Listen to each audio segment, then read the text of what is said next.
Because it is my guilt, I claim your grievous miracle. Let my chest hurt with regret. Forge your punishment and never Execrate you with the blessing of our miracle. Ultimate blasphemy. A soul voiceless and nameless awakens atop a mountain of corpses, bestowed with a legendary blade and blessed with the curse of ceaseless resurrection until atonement is satisfied. The Penitent One travels across the dangerous land whose recent transformation into a nightmare of corruption is symbolic of both mortal sin and divine retribution. Religion runs deep in Cvstodia, its hope and horror tangibly manifest in the will of the divine miracle. Burdened with purpose, the Penitent One must beat back the affliction that encroaches, plumb forbidden depths, face deadly forces, all to uncover the terrible truth of Cvstodia's God, and perhaps break the cycle of endless torment. Then, 1,000 years later, the Penitent One is returned, to struggle against the guilty and restore balance before calamity consumes the world. This is the complete story of Blasphemous and Blasphemous II. Cvstodia is a land of pious guilt, where both faith and desire have real power. Existence is like a dream. On one side, the physical world holds all things corporeal, yet fleeting. On the other side, the spiritual world holds all things ethereal, yet eternal. It's a metaphysical realm separate from, but nonetheless shaped by thoughts, desires, and emotions of mortals. None know the true extent of the other side of the dream. Its horizon is endless and is constantly bathed in pale gray light. This is the domain and origin of the miracle, a force unto itself, a phenomena independent of all things that is incomprehensible, devoid of sentience, but possessed of an erratic will. Long ago, the religious beliefs of mortals empowered the miracle, and it shaped their deepest thoughts into the endless procession. This is the path of the ancient processions, the kingdom that the miracle wove from threads of dreams. This was the eternal manifestation of the penitent afterlife, believed to await those who crossed the dream, and because of the miracle, it was made so. Ancient devotion soon directed its combined strength into belief in a god. People needed the image of a divine force to give reason to their existence, purpose to their joy and suffering. From this font of fervor, the miracle wove into existence a godlike triune known as the High Wills. The High Wills are distinct from the miracle. It's a force that begat them, but is not of them. The obsessions of mortals shape the other side of the dream. Guilt, shame, a desire for purification, a need for punishment, all manifest in the procession and the High Wills whose character is stained by this anguish. The High Wills, whose eyes weep from the brilliant light of the dream, gaze upon the endless procession, feel the power of the miracle, and soon bend both to their desire, to use faith as fuel for their eternal ascension. That would give us light and time. That would make us eternal and higher reaching than the sky itself. The Wills feed like a parasite off souls of the dead and emotions of the living. They dominate the miracle, using its power for their gain. But this act also calms the erratic nature of the miracle. Their hand guides it. The Wills assume the role of God within ancient Cvstodia, and culture forms from their desire. Born from the weight of mortal sins, the High Wills flourish in a land of piety and penance. Cvstodia is a civilization of oppression where all souls are stained with guilt. Salvation can only come from pain. But it's not enough for the High Wills to command the other side of the dream. They wish to manifest their strength in the physical world, to corrupt mortal thought into absolute deference. Their opportunity comes with the appearance of a young boy, so racked with sorrow that he fears only great suffering can save him. He sits on a stump and fervently prays to the High Wills, begging for punishment to deliver him from the evil within his heart.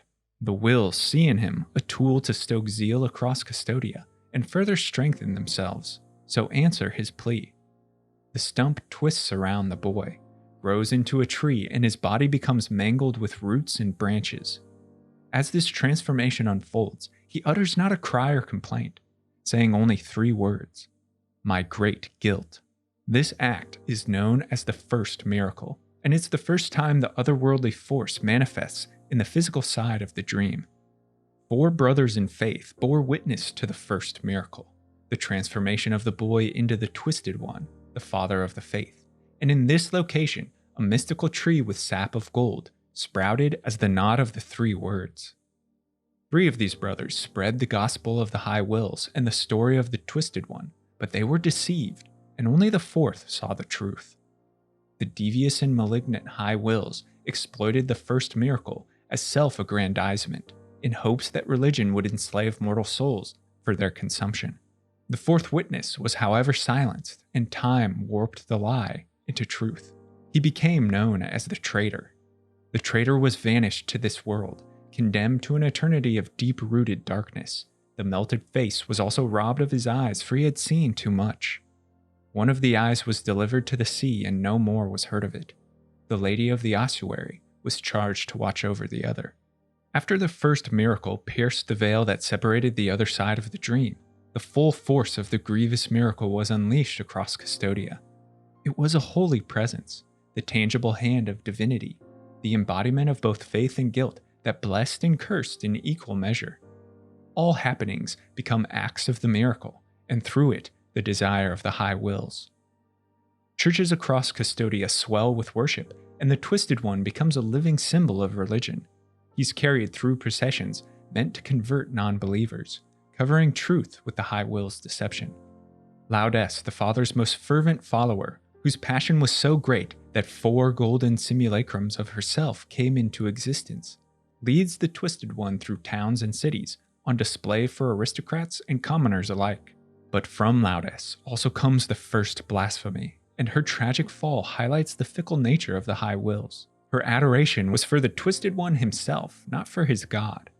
In spiteful jealousy, the wills condemns and dominates Laudess's 5 forms. Known as the 5 Amanecidas, or 5 Dawns, these beings are imprisoned in sarcophagi and scattered across Cvstodia, but never forgotten by the wills, and are at their future call if necessary. Generations pass. The first miracle grows to myth, as does the Twisted One, whose image remains, though his spirit passes to the other side of the dream. His trial and transformation is proof that the high wills is present and magnanimous. Piety seeps into all Cvstodia. Centralized religion takes form, whose seat of power resides within the Mother of Mothers Church. Dedicated to the Twisted One in atonement for Cvstodian sins, the Mother of Mothers is truly grand, a massive bastion of faith, burning with zeal and incense, the inner workings of which remain mysterious to the masses, as only those of religious merit gain entry. Yet, its voice reverberates across the land, spread by the lips of its clergy and orders. The Church soon controls all aspects of society, from social to political to military, as religion is ingrained into life. All souls are guilty, and all must repent. But the form and purpose of penitence is individual. To obtain forgiveness for the sin committed, the repentant must choose his penance and carry it along the path of blame until the final reconciliation with the Father. Each path of blame is unique and belongs only to the penitent, who chooses and follows it. But just as it's a period of zeal, so too is it one of profanity. Dissidents practice heterodox beliefs in secret. Heretical thought and faith must be excised from Cvstodia through pain. No one can serve 2 masters. Either you serve the miracle, or you serve the world. The inquisitors are established to root out corruption. Many are those who admit guilt after intolerable torture. So too are thoughts trimmed from the collective conscious, as scribes censor blasphemy within the library of the negated words. Texts, artifacts, and works of sacrilege are gathered here and in the sleeping canvases to mitigate the dissemination of oppositional thought. Heretics of the Church wallow in the wall of the Holy Prohibition's dungeons while they await judgment. Many are those burned at the stake, tied in the form of the Father. All of Cvstodia is the flock of High Pontiff Escribar, leader of the Church, who rules over souls in the name of the miracle and high wills. He is the voice of God, the one who takes direct communion with the miracle, and his word is its desire. Escribar founds the Anointed Legion to act as sword for the Church. Under the armor, their bodies shall be covered with bandages, anointed with blessed oils. They will protect the Mother of Mothers as Escobar will protect them.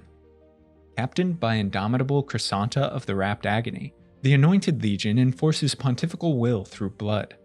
The Church ushers in an era of stability for Cvstodia, unknowingly leading the penitent souls of their congregation into the maws of the High Wills. But twisted and unfathomable are the ways of the miracle. From his seat, realization dawns on Escobar that the miracle is no longer blessing as often as it's cursing. Punishment far outweighs reprieve as the people fall to great suffering. Escobar believes these portentous events signify the miracle's withdrawal. The pontiff's disillusionment with his own dogma eventually pushes him to the conviction that the miracle and the High Wills have forsaken mortals. Its voice no longer greets him in communion. Just as the miracle has turned its back to him, Escobar turns his back on his religion and his congregation, thus beginning the Age of the Turned Throne. It's a bleak time for all. A halting sensation permeates the Church as its institutions are left leaderless in Escobar's retreat. The pontiff's action angers the High Wills as it upsets the steady flow of the endless procession. They wield the miracle's power to deliver Escobar's punishment. Over an agonizingly slow period, his holiness transfigures as a great tree emerges from him, in sharp parallel to the events of the first miracle. The great dry tree into which his holiness was transformed by work and grace of the miracle burned in a night of heavy storms. It burned for 90 days, and as it was consumed, it left an enormous pile of ashes that covered the cathedral's main ambulatory tower, leaving His Holiness' turned throne on the top. Ash blankets the sky, blocks the sun, and covers all in haze, but the miracle is unfinished. The power of the miracle fills all hearts with an irresistible fervor, an urge to climb the ash. Penitents, priests, parishioners, and pilgrims are driven by the miracle in a struggle to ascend. They crawl like hungry beasts. The ash swallows them up one by one, insatiable. Such is the faith that the miracle stirs in them. It makes them climb towards the turned throne by promising them a communion that will indeed happen, but not in the way they expect. Soon, when all of them have been swallowed up, they will be reborn. When they emerge, they are no longer themselves, enthralled instead to the High Wills, and both physically and spiritually corrupted. The hordes of the miracle, the punished, with only faith in their minds and only rage in their guts, willing to punish all those who had escaped from such a holy fate, from the will of the miracle itself. The punished are monsters, manifestations of sin, remorse, and carnal desire, unleashed upon Cvstodia by its angered God. Congregation members, witnesses to the phenomenon, watched in astonishment and fear. It wasn't long before more and more people fled, afflicted by that terrible and unknown suffering. It was not just hearsay anymore, the outbreak and punishment of the miracle. The rapturous desire, the ash heap, and the turned throne where this miraculous pain unfolds are collectively known as the cradle of affliction. It represents the Grail, the desire of Cvstodia to receive divine communion, and also the birthplace of the punished who ravaged the land. Escobar himself is reborn as the last son of the miracle and the first among punished, a pawn of the High Wills. His holiness, because of his high penance, must endure suffering in his soul in 3 ways. Each of the ways is a motive, and each motive is a sore. Hence these 3 sores are the keys to his eternal pain. The pontiff's supreme punishment is to forever be denied the land of palliums and velvet, the ancient procession. Escobar rests in dormancy within the Mother of Mothers, its gate sealed and unlocked only in the presence of all 3 holy wounds. With the throne vacant, the High Wills work through the miracle to bring forth a destined champion to replace profane Escobar as leader of the church and restore communion, a holy martyr to invigorate faith across Cvstodia, to empower the god. But this shifting of ages leaves open a small opportunity for the miracle to subtly manipulate the course of events, and perhaps free itself from the High Will's command. Near the time of the turned throne and burning tree, 2 things transpire. A young woman, who tormented by a deep feeling of guilt, struck her chest with the figure of the Father, asking him to be punished. The miracle manifested itself in the figure, emerging from it a wide and long edge, a great rooted sword, which pierced her guilty heart to later transform her body into stone. That sword was called mea culpa, an allusion to the last words of the young woman. The woman turns into the kneeling stone, a deeply venerated figure, and mea culpa awaits a destined penitent who might wield it to vanquish Escobar. Such a soul appears, and guided by the cursed woman known only as Desamparados, pulls the barbed sword from the kneeling stone. From this act, they are chosen as the Penitent One. Meanwhile, Escobar dreams of his death. In my dreams, I heard your footsteps coming closer. In my dreams, I tried to talk to you and introduce myself. In the visions, he's visited by a silent, masked penitent who offers no words as His Holiness confronts him, only the cold steel of his blade. From Mother Church, Escobar commands Crisanta and the Anointed Legion to move against the Brotherhood of Silent Sorrows. This religious organization takes as penance a vow of silence, and their appearance coincides with that of the stranger in Escobar's dreams. To avoid death and ensure the destined Penitent One doesn't fulfill their charge, he sanctions the entire Brotherhood's massacre. Here, Crisanta crosses paths with the Miracle's warrior, and in their fight reveals that her purpose is different, yet complementary to the Penitent One, suggesting their fates are intertwined. She delivers the Penitent One's first kneeling, kills him, and throws his body onto a mound of his fallen brothers and sisters. It seems the Penitent One was misjudged, their journey over before the first steps were taken, and Cvstodia plunged into chaos, but twisted are the ways of the Miracle. A brief note that the following events trace the path of ending C in Blasphemous I. This ending is called the true or canon ending. Arisen from his first kneeling and armed with mea culpa, the Penitent One's guilt is to journey to the cradle of affliction. The cradle of affliction is what you seek. This can be found in the Mother of Mothers of the Churches. Putting an end to High Pontiff Escobar, thus replacing the symbolic heart of the Church and charging Cvstodia with renewed fervor. After slaying the Warden of Silent Sorrows, whose vigil is meant to ensure Escobar's vision isn't fulfilled, the Penitent One follows the muddied tracks of pilgrims, now overrun by the punished, to arrive in Albero. This crumbling town is the last vestige of safety and humanity in a sea of affliction. The lame, the sick, the dying are overlooked by Tirso and the Brotherhood of the Kissers of Wounds. But this refuge is only temporary relief, and corruption encroaches on Albero from all sides. The Penitent One's first trial is to suffer the 3 humiliations, the wounds on Escobar's soul. 3 of the saints who bore witness to the first miracle lie uncorrupted and interred in various locations across Cvstodia. Each possesses one of Escobar's holy wounds, and each is protected by a powerful punished, twisted in agony. Ten Piedad dwells in mercy dreams. The spectral Tres Angustias moan deep within the upturned bell of Hondo, and Our Lady of the Charred Visage hides in a remote mountain convent. Destroying these souls and praying at the bodies of the 3 saints transports the Penitent One to the other side of the dream, a cracked and barren land, where they confront the holy guardian visages. The miracle created the golden visages from the very fervor of the uncorrupted saints in order to preserve them eternal in the forbidden dream. 3 identical faces covered in torrid gold are the guardians of the 3 wounds in His Holiness' soul. By overcoming the trials, the Penitent One proves its worth and is blessed with the 3 holy wounds of contrition, attrition, and compunction. It's prophesied that the sealed gate at the end of the Bridge of 3 Calvaries, prohibiting entrance to the Mother of Mothers, will open if the 3 wounds were to be joined together. The mother would suffer a crack, the enclosure would end up broken, and the forbidden would be profaned. But this trial is not uncontested, and the Penitent One is followed by the siblings Estrus and Perpetua. These foundlings entered the church and swore allegiance to Escobar in their youth, blessed with rank among the militant Anointed Legion. The pair were inseparable and inimitable in battle, but one day Perpetua fell. Estrus couldn't bear his sister's death, and rumors spread within the Legion that madness overcame him. To demonstrate his skill to Captain Crisanta, Estrus tails the Penitent One through the trial of humiliations and plots to end his mission.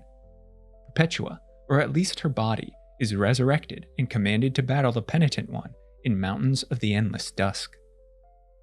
But deep within echoes of salt, lies resting place of the sister, the tomb of Perpetua, whose spirit reveals to the Penitent One the first stirrings of a hidden truth. You were able to defeat the lie created by the miraculous zeal that possessed my face and armor, but not my voice, which is now free of sin and dominion. I have seen a different path for you, whose ultimate destination is neither the forbidden nor the sacred places kept behind the high walls of Mother Church. This voice of mine is limited. It cannot disperse all the invisible mists that tangle up the truth and mislead us. Her voice freed itself from the seemingly omniscient high wills who possess Perpetua's body through the miracle. Her plea sets the Penitent One on a different path from that ordained by the high wills, to banish lies, rise above the church, the world, and even the dream, to confront directly a God shrouded in darkness. Esdras stands on the bridge of 3 Calvaries and intercedes the Penitent One. Before he can strike, however, the Penitent One brandishes Perpetua's half of the sibling scapular, and her spirit appears in a flash of lightning. This convinces Esdras that the Penitent One's heart is pure and mission true. He stays his hand, allowing access to the iron gate, and most significantly, requests the Penitent One meet him at the kneeling stone. Here, Esdras reveals he's guarded a secret key for some time, believed to unlock a hidden door in the bowels of the church library. I have been guarding this key for a long time now. It will open the door behind which lies that which the holiness itself condemned to eternal reclusion. The opaque nature of the high wills in the miracle becomes slightly clearer. With Esdras overcome and the seal on the iron gate undone, the Penitent One enters Mother of Mothers and is witness to the gruesome rot infecting the church. Clergy, servants, brothers, and sisters, twisted by the miracle, attack in endless waves of punished. Within the Mother is perhaps the most consecrated of all things, the knot of the 3 words. This marks the location of the first miracle, the Twisted One's penance, and the burning gold that seeps like sap from the bark is evidence that the miracle is still present in Cvstodia. The Penitent One faces another trial as he works to reach Escobar's deambulatory. 3 archdeacons were charged by His Most Illustrious the High Pontiff with uncovering the spiritual and metaphysical nature of the miracle, perhaps to gain access to, or power from, the other side of the dream. These archdeacons, Dolphos, Crescente, and Orestes, each sought to complete the task through their own means, and each held a mask that acted as key to the lift leading to Escobar's prison. Dolphos believed silver to be the most divine substance, the secret to eternity and purity, so fled to the sisterhood of the charred visage, whose nuns are master metallurgists. Crescente thought divinity could only be understood through worldly wisdom. She believed the answer to her mission could be found amongst the tomes and ancient scrolls in the library of the negated words. These texts, condemned as heresies, nonetheless hold untold knowledge. Orestes witnessed through dreams and visions the endless procession and the grey kingdom of the miracle. He attempted to physically enter that ethereal realm. Despite their fervor and dire need, each archdeacon ultimately fails in their mission, but their corpses retain their masks. The Penitent One must defeat monstrous punished to claim these artifacts, and also much more. In the library of the negated word, the penitent hands to the Master of Keys that which Esdras gave. This unlocks a room that has for centuries hidden a profound truth. Directly beneath the knot of the 3 words, and seemingly wrapped in its gnarled roots, the 4th saint that bore witness to the first miracle, that saw the vile truth of the high wills, that was branded a traitor and exiled, lies in blind agony. The 4th visage, though blind, sees more than the Penitent One, and its words carry enlightenment. They claim that my words are false, and that mine is the face of deception. They betrayed me, punished me, and ripped out my eyes, so I could no longer be a witness to the truth. Betrayed by the other 3 for realizing the true face of the high wills, the 4th visage had its eyes removed. Only with its vision restored can it share with the Penitent One the depths of treachery and blasphemy, seething in the heart of this world. This quest goes beyond the penitence the miracle had ordained, beyond the intended replacement of Escobar as holy image the High Wills intended. It sets the Penitent One on the path of realization that can ultimately sever ties with a malicious god. But the High Wills was not without forethought. Both eyes of the visage are guarded by dangerous wardens that require great skill to overcome. One of them can be found in a place inhabited by bone, ash, and song.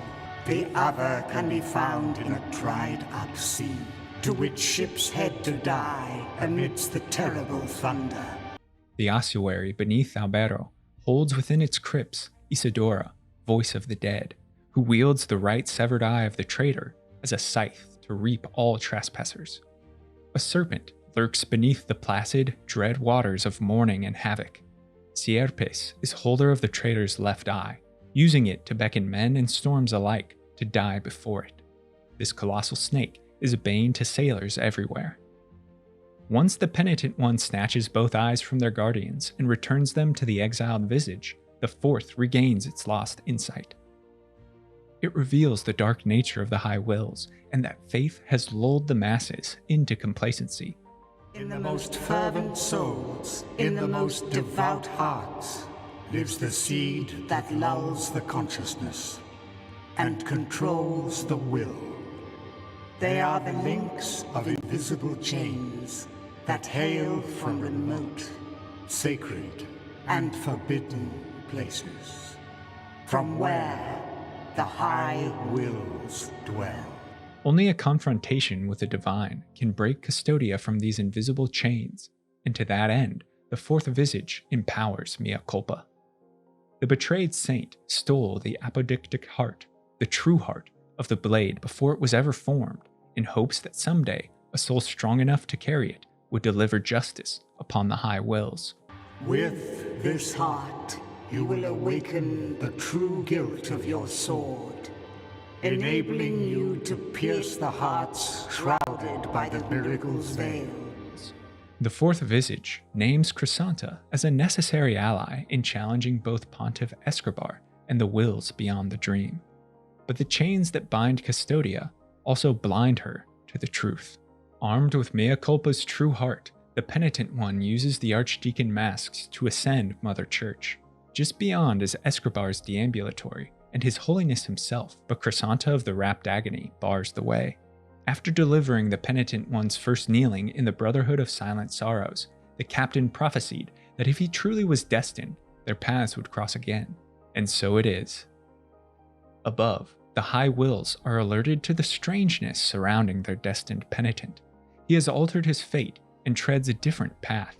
He's slipping beyond their desire and their control, threatening to undo the source of their power.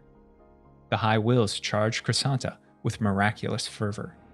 The Great Ones, from the eternal processions, demand that I should battle until I draw my dying breath.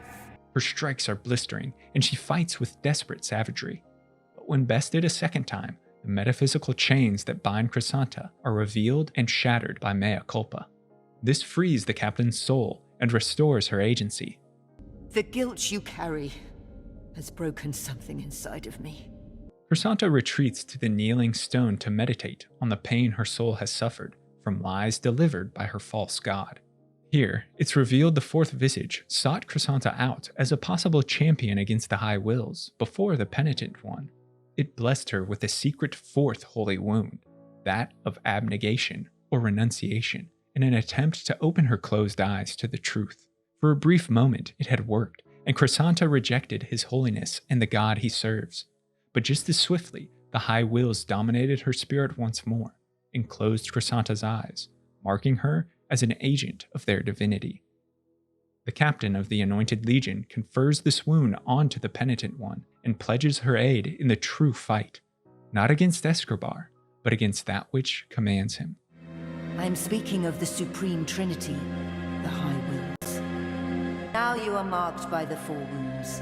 The final ascension awaits beyond the throne, beyond the dream. The eternal processions await us on the other side.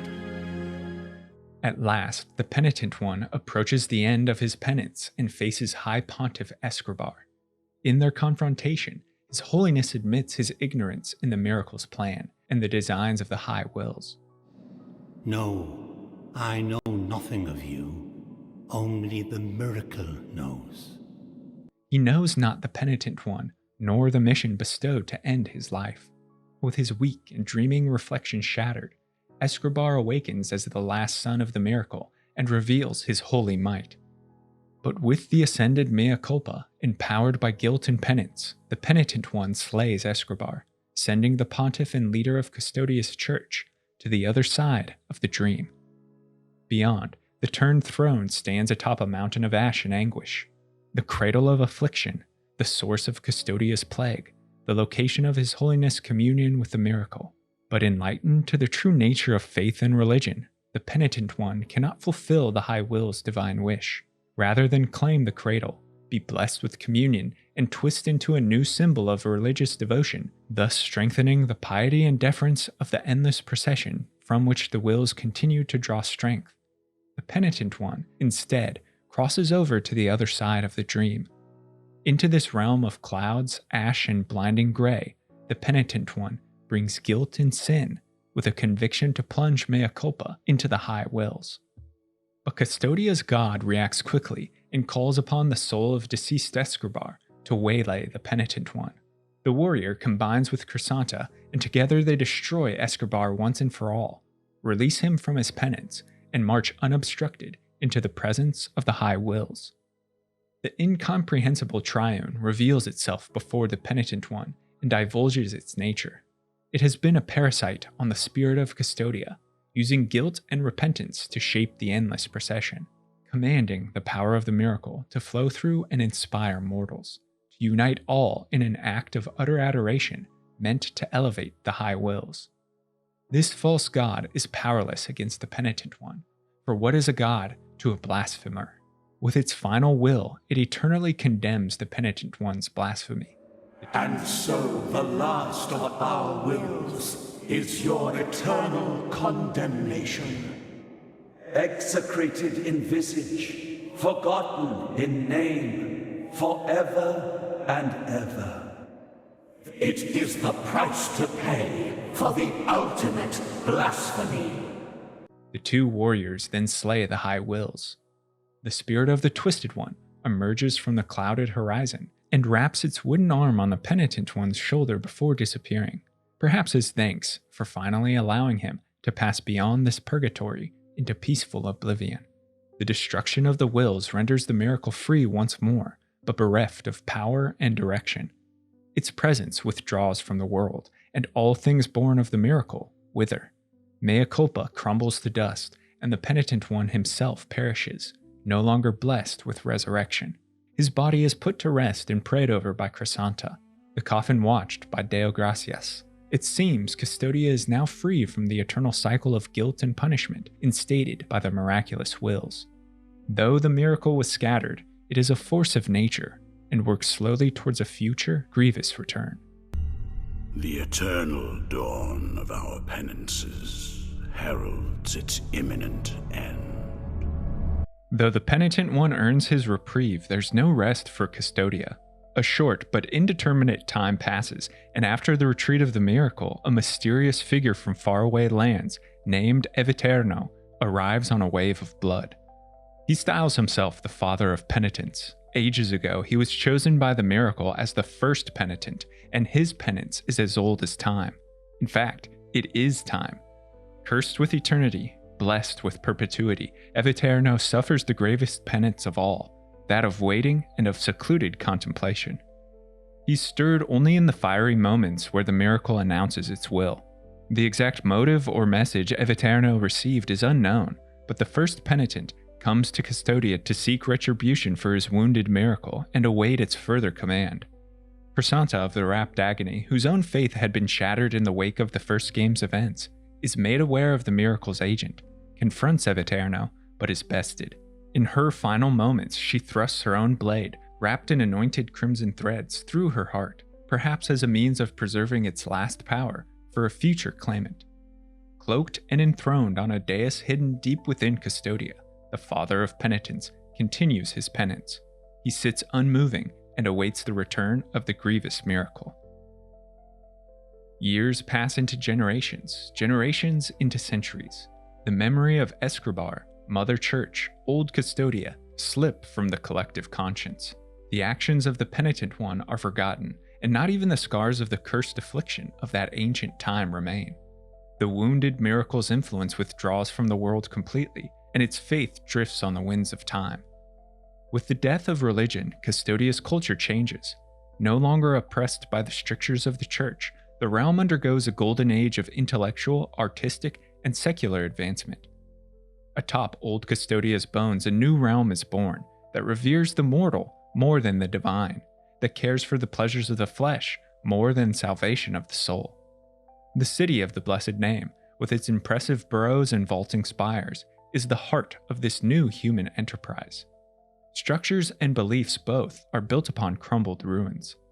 But even in this relatively lax and light period, ritual remains deeply ingrained. Though the fervor of piety is reduced to a smolder, it still exists, and many are those who worship divine will in some form or another.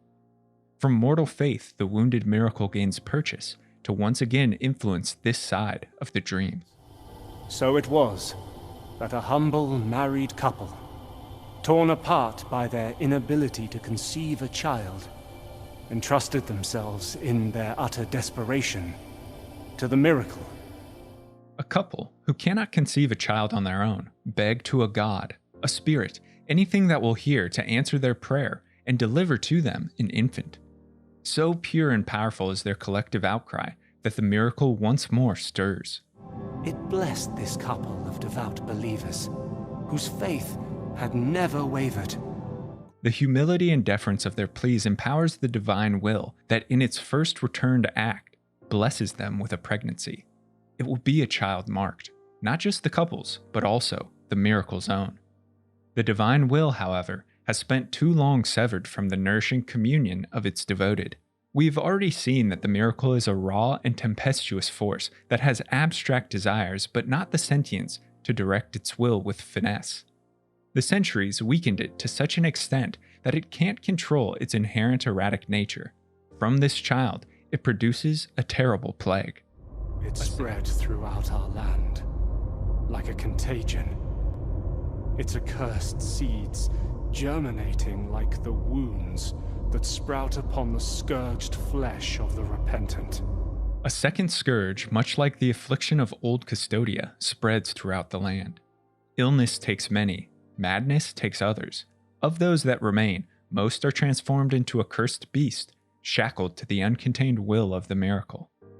One individual chosen by the miracle is known as the Witness, who is to give true testimony to the events of the birth and those tragedies that follow. It happened right there in that sacred chapel. The miracle itself melted glass into an urn and dressed it with gold, so it could properly display the inert body of that pious young man, the one that was chosen by the divine to witness every event brought by the return of the faith, the one that gave his life and who was preserved incorruptible so his testimony will remain immortal, the testimony of the new birth of the miracle. Piety returns to Cvstodia. The plague is a sign of godly influence, a source of both fear and love. Another indeterminate span passes. The invigorated presence of the miracle stirs religious zeal. The inscrutable divine will is seen in all things, from favor and blessings to faults and curses. But so rampant in its spread is the chaotic plague that not even the innocent are spared. The humble, the lame, the pious are all stricken with disease.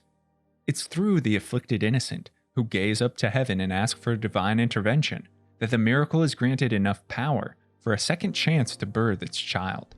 It took nay more than that, for the shape of a heart to be molded out of the air itself. Behind the most wondrous clouds that did turn the sunset crimson. 'Twas then that the miracle gained its last chance. A means to contain its error and unite all of Cvstodia in submission towards the miraculous will's physical manifestation. In this manner, it will heal the wound delivered upon it following the Penitent One's blasphemy. From the yellow clouds above the city of the blessed name, a massive beating heart descends.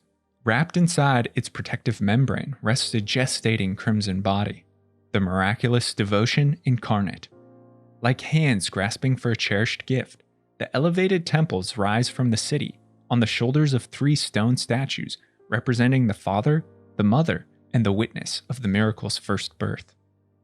Though the second birth is imminent, it presents a period of vulnerability, and the miracle mobilizes the resources at its disposal to protect its child. First, it commands its loyal penitent, Eviterno, who has long awaited this moment, to form and lead an arch-confraternity of united, devout, and unconquerable penitents. 5 members are given keys to safeguard and sent to Cvstodia's hidden reaches. Next, the miracle blesses 3 others and marks them with the 3 sacred regrets. The regrets, burned into the conscience of the 3 guardian penitents, give testimony of the miracle's return, and each is connected to one of the 3 statues that hold aloft the elevated temples. With its defenses in place and the arch-confraternity garrisoned, the miracle awaits its child's coming. But there is a force that acts in opposition to this divine will. The High Dramatist, an unknown entity that resides beyond Cvstodia, beyond the dream, in a realm of golden splendor called the Heavenly Mountain, sends forth its agent, Annunciata, to oppose the miracle. Annunciata descends and resurrects a champion of old who had once proven their worth in defeating the miracle. 1,000 years later, the Penitent One is returned to the land of the living, and charged with halting the child's birth, ending the plague that festers, and damaging the miraculous force beyond repair. He awakens from his coffin surrounded by the ossified remains of Deo Gracias and other righteous mourners. One arm is transformed into thick brambles, a remnant of the thorn inserted into Mea Culpa's hilt that fed on Cvstodia's sins. No longer with his legendary sword, the Penitent One must rely on a varied but no less impressive arsenal to overcome challenges. The hero journeys to City of the Blessed Name. Its streets have fallen to ruin, its shops have been shuttered, and its people struggle with anxiety caused by recent events. The Penitent One must first recover the 3 sacred regrets to gain access to the temple elevated above the city.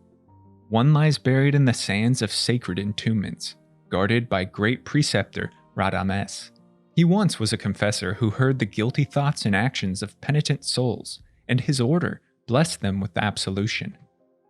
But Radames couldn't contain the anguish of confession, and over generations the echoes of the guilty eroded the entombments, the statues in stone, even the bones of the order, submerging all in dust. The great preceptor's skeletal remains fight the Penitent One, but once defeated, he releases the sacred regret of the Father before passing into oblivion.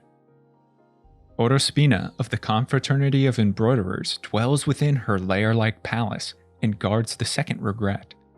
The palace of the embroiderers was once full of visitors and bustling with industrious needlework that wove gold, silver, jewels into fabric, enhancing their dazzle. But soon, ostentation and greed filled those who journeyed to the palace. They were consumed by their avarice and wrapped by Orospina in the very gold filaments they desired, transforming them into monsters that reflected their craving hearts. The now silent palace is a maze of ornate webs, golden cocoons. Like a spider, Orospina lures and traps her prey.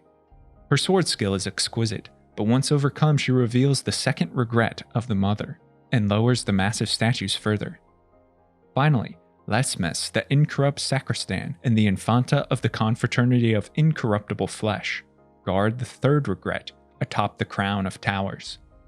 Blasphemous had some time ago been executed for his crimes, but rather than waking on the other side of the dream, he found himself returned to the living by the divine will of the miracle. The Infanta seems to have stolen his severed head, and after the execution, placed it within the stomach of the steel simulacrum that represents his new body. Unlike other penitents, Blasphemous admits his current charge goes against his will, and the miracle has deprived him of control over his sensations and his body. I live, and I feel that I am directed by forces that undermine mine own will. Once defeated, he's finally liberated, and the third regret of the witness pulls the elevated temples back to ground, thus granting the Penitent One access. To allow you to ascend, the miracle first asks that you descend. But Annunciata appears again and dictates that the Penitent One must descend before he can ascend. This is a journey of both physical and temporal descent. Beneath the city of the Blessed Name lie the ruins of Mother of Mothers, Escobar's ancient church now echoing with memories of the past. Afflicted souls, twisted in their anguish, guard the broken corridors and the desecrated knot of the three words. Deeper still beneath her sacred grounds, a Phileor, sentinel of the Emery, preserves the divine energy that lingers in these hallowed tunnels. Upon his defeat, the Penitent One is transported to the other side of the dream in the Chapel of the Five Doves. Here, he is met by the spiritual shadow of the Witness, which the miracle has preserved long past his physical death. We are in the Chapel of the Five Doves, and before you prevails the narrative voice of the Witness. All that remains of me is testimony, for my deceased body lies exposed in its urn of crystal and gold.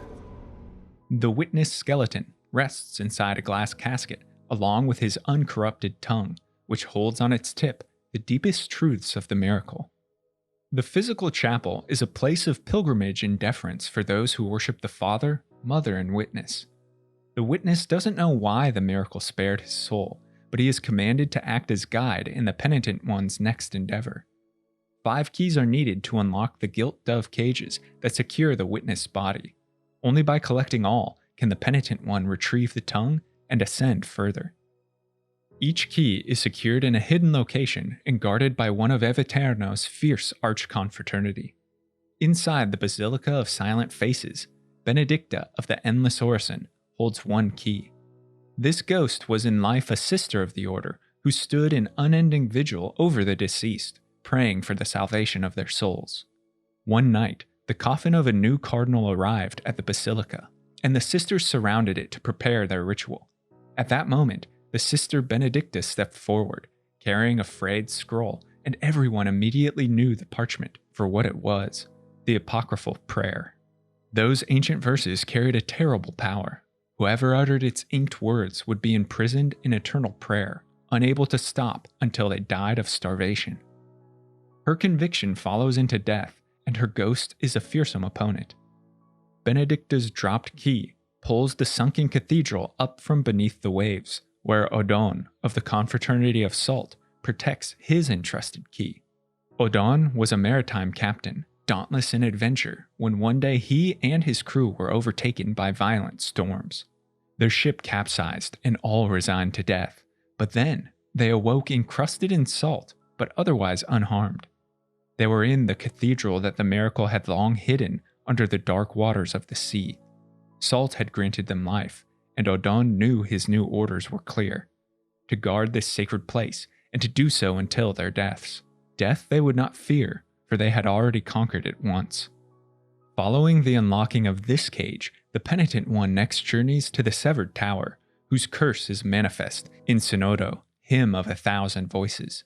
This monstrous figure is an amalgamation of Cvstodia's long line of pontiffs.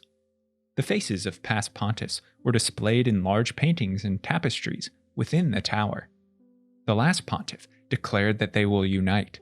Their faces will all together sprout again from the folds of a colossal and golden Kappa Magna, alive and full of ornament and blessing. And our voices will sing in perfect unison, and the hymns they will sing will stand eternal, for the miracle wills it so. With their defeat, the Penitent One acquires their key and can traverse to the lakeside palace of the 2 moons, wherein the cursed Susona wallows. She was a beautiful woman, enraptured by her own image. The woman's self-obsession birthed the 2 moons' curse, for she prayed to the miracle that no other could look upon her immaculate visage. Then, the palace's large bell fell into the lake with such force that it shocked all around and sent ripples across the reflective surface. Those watching the lake witnessed in horror how their own reflections changed shape. Their faces stretched and twisted, their eyes sank within their skulls, their mouths opened agape in impossible silent screams. That was the curse of the bell. What they saw in the water was not a distorted reflection now, but reality. Abominable creatures, damned for eternity. Susanna's defeat frees the final caged dove and unlocks the witness's casket. With his tongue, the Penitent One is enlightened to the miracle's truth and its purpose.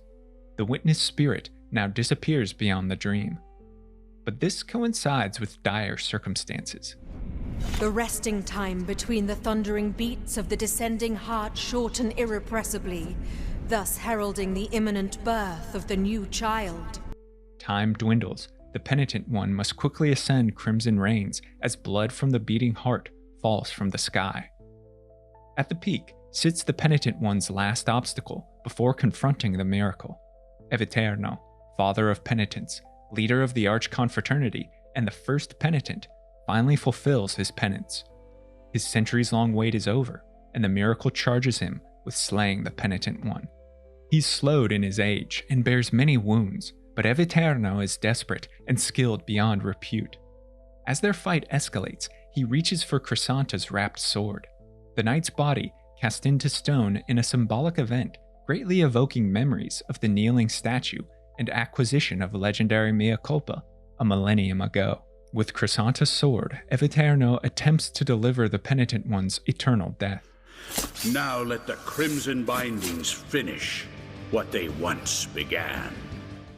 But the Penitent One again proves his power and overcomes Eviterno, plunging Chrysanta's blade into the first penitent. The final obstacle is vanquished. Fulfillment of his mission awaits. Too late, the Crimson Heart rips open, and in a flood of blood, the miracle gives life to its progeny, the incarnate devotion. Though Chrysanta's bindings unravel to reveal a sword that has dissipated, power lingers in the crimson threads, and through them, the Penitent One ascends to confront the miracle's child. The incarnate devotion isn't a force like the miracle, nor is it omnipotent as the high wills seemed. Rather, it struggles with very human anxieties. It's unaware of its true purpose and can't comprehend the miracle's ultimate designs for it. Though I am crowned with your glory, why do you censure my presence alongside you? What is this obscure darkness of unanswered cries that prevents me from understanding the purpose of my birth? Are the same crimson clouds that heralded my welcome the grave omen of your judgment? The struggle between the Penitent One and the incarnate devotion is the ultimate test of dignity to prove if the child is deserving of the parent's glory. Two possible endings come from this final confrontation. In one, the Penitent One succeeds in defeating the incarnate devotion, but not in thwarting the miracle's design. Both dissolve in a pool of blood and are united in holy communion through the grace of the miracle. The incarnate devotion realizes this was its baptism through pain. It had to suffer to be reborn. The truth of the miracle is made apparent. It would succeed regardless of outcome. If the Penitent One had been slain, the incarnate child would have proven its worldly power. But with the child bested, the miracle unites the pair as a new source of reverence for Cvstodia. Entwined, they become a symbol of devotion and a symbol of penance, a symbol of guilt and of atonement. This ushers in a new era of religious zeal, and the miracle's power flows throughout Cvstodia. This is why the miracle commanded the witness spirit as guide for the Penitent One. It saw in the hero a power it could wield, an emblem it could shape, so it had the witness hasten the Penitent One's journey. Twisted indeed are the ways of the miracle. There is, however, another ending which first involves acquiring the wooden altarpiece figures of the four envoys, individuals from a most holy place. Next, a door opens in the Chapel of the Doves to a room containing a brazier. From the fire, the Penitent One extracts the incense of the envoys, the charred remains of their figures. This allows one who marks themselves with ash to perform the ultimate sacrifice, cleansing all guilt, absolving all penance, and blessing them eternally in heaven. The Penitent One spreads the incense before confronting devotion incarnate. This time, the two aren't united in flesh and spirit.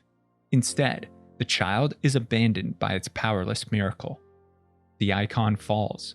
Incarnate devotion suffers the pain and anguish of mortals. bears the immense weight of their sins, and dies. The end of the miracle's child also terminates the plague that ravages the land and the miracle's desire in Cvstodia. Its strength scatters once more, its capricious will disperses to the winds, its influence withdraws. For his effort, the Penitent One is lifted beyond the dream, beyond the kingdoms manifest by thought, desire, and eldritch wills, lifted to the most holy of places, a true heaven and afterlife where he reunites with the souls of all those who through their own penance aided his mission. Here the penitence is fulfilled, and the hero is allowed to rest. But is this truly the end of the Penitent One? History often repeats, and time is an incomprehensible cycle. At the time of this writing and recording, the legendary Mea Culpa blade will soon be reforged in the upcoming DLC, and with it, a new destiny, a new journey. Thanks so much for watching and listening to this video on the story of Blasphemous I and II, and stay tuned for a future video covering the lore of Mea Culpa's DLC. Let me know your thoughts about the Penitent One, the gods and lands of Cvstodia, what you'd like to learn more about in the comments below. And if you're a fan of lore and storytelling, be sure to subscribe to the channel, check out the podcast where content is uploaded frequently. I want to thank my amazing supporters over on Patreon who make all of this possible, and I couldn't do it without their fantastic support. If you'd like to become a lore luminary for access to me, a great community, written scripts, and early video drops, head to patreon.com/thelorebrarians to learn more. Until next time, go forth and explore the lore.